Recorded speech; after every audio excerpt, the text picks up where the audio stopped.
Itu orang yang punya profesionalisme tinggi itu merasa terpukul ketika dia gagal.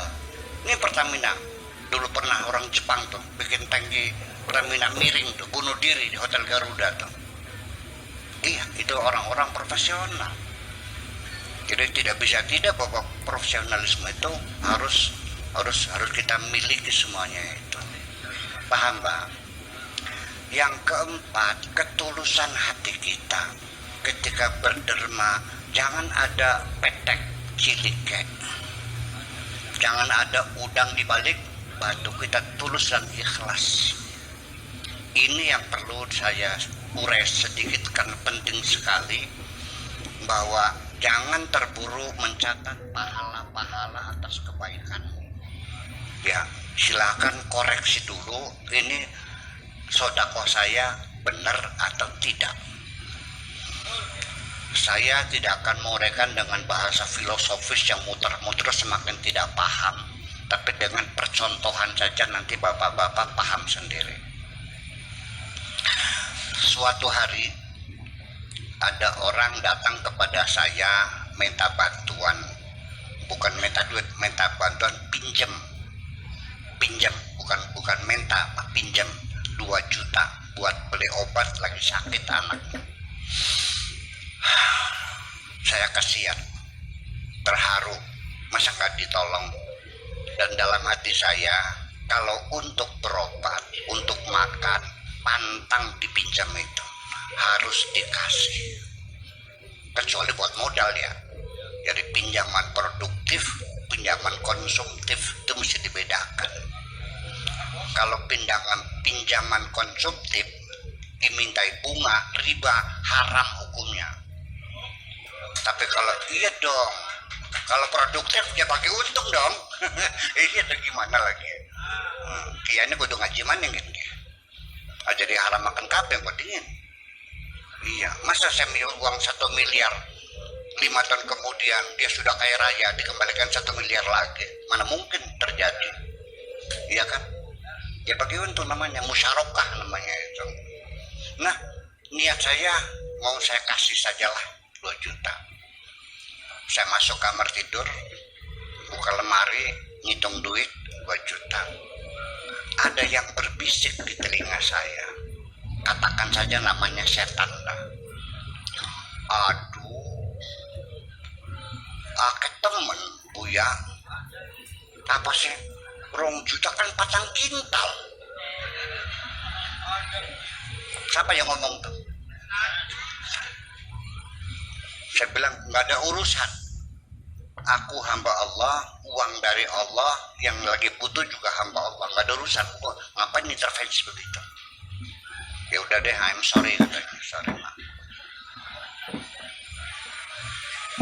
Begitu saya masuk ruangan tamu, ditowel juga pundak saya. Kalau nyumbang sih ya separohnya juga bisa. Masa 2 juta, 1 juta aja orang nyumbang, nanti 1 jutanya dicari di tempat yang lain. Ngapain nggak mau mikirin uang ini? Memangnya uang kamu? Bakal beliau tertampuk sih Raja. Ya bos ya, sorry. Bertengkar dulu. Tetap. Paham nggak? Setelah saya duduk di kursi, orang itu menunggu pemberian uang itu. Bisik lagi, Buya, pengen lagi sugih kah? Kayak apa ngecetika? Diungkit kejahatan dia yang dulu. Dulu pernah menghina kamu, sampai penantang nih. Kalau pondok cara minta dia potong kuping, betul kan? Ya betul. Tapi itu yang sudah adalah sudah. Aku tidak pernah menyimpan dendam dan kebencian kepada siapapun. Melongo iblis. Bayangkan. Begitu akan saya serahkan, Noel lagi untuk bikin. Ngasihnya nanti Buya, jangan sekarang. Nunggu kalau sudah tamunya banyak. Biar ria gitu, saya bilang. Jadi supaya nunggu banyak, supaya dilihat, supaya orang kagum, orang menghormati. Di balik ria ada kemusyrikan. Karena engkau ingin dilihat orang lain, berarti engkau tidak merasa cukup disaksikan hanya oleh Tuhan saja. Paham dikit ya? Jare wa kafa billahi syahida, cukup Allah yang saksi. Kalau engkau pengen lihat orang, berarti engkau tidak merasa cukup Allah sebagai saksi, masih kurang. Bayangkan, dokter belikin ya. Nah, itu dari musyrikan. Jadi artinya jangan anggap gampang ya kita berbuat kebaikan saja sampai final murni untuk Allah itu perjuangannya panjang dan tidak selesai. Paham begini ya? Tidak semudah itu. Ini perlunya keikhlasan seperti itu. Pegel teman urip ya di dunia tempatnya pegel dong. Ya kan begitu. Nah terakhir adalah al-jaudah, berkualitas, artinya berkualitas, hasilnya bagus dan sempurna, bukan hanya sekedar selesai kerja, bukan hanya sekedar goyang, tapi juga hasil pekerjaan kita memuaskan. Nih bedanya, orang Australia kirim apel ke Indonesia, yang bagian pengepakannya nggak tahu mana yang dipak tuh, akhirnya apel yang BSBS masuk dipak dikirim ke Indonesia. Majikannya nanya mana yang BS-nya, udah dikirim. Wah panik dia, panik. Iya, ini kan kita kan dagang jual beli, jangan mengecewakan orang dong. Kau langsung kirim telegram kepada impor Indonesia, tolong musnahkan apel-apel yang rusak, yang baik, musnahkan, akan kami ganti segera dengan yang baru. Paham bikin ya?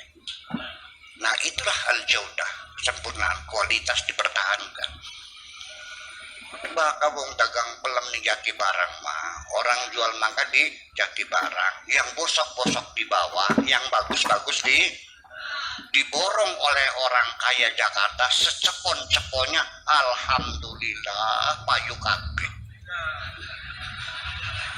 Itu bedanya. Paham?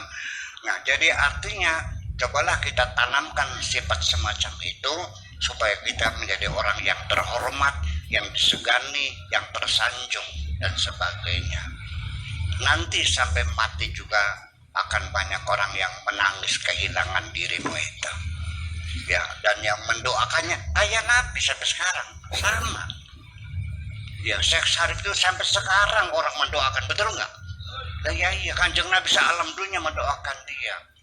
Ya siapapun dijunti, yang minimal se-Indonesia mungkin ya sulit saya dunia mah, minimal sejunti saja kan sudah hebat sekali itu. Dan kalau kita masing-masing saling menghormati, saling menghargai, saya kira akan jadi masyarakat yang paling damai di sini. Terima kasih. Assalamualaikum warahmatullahi wabarakatuh.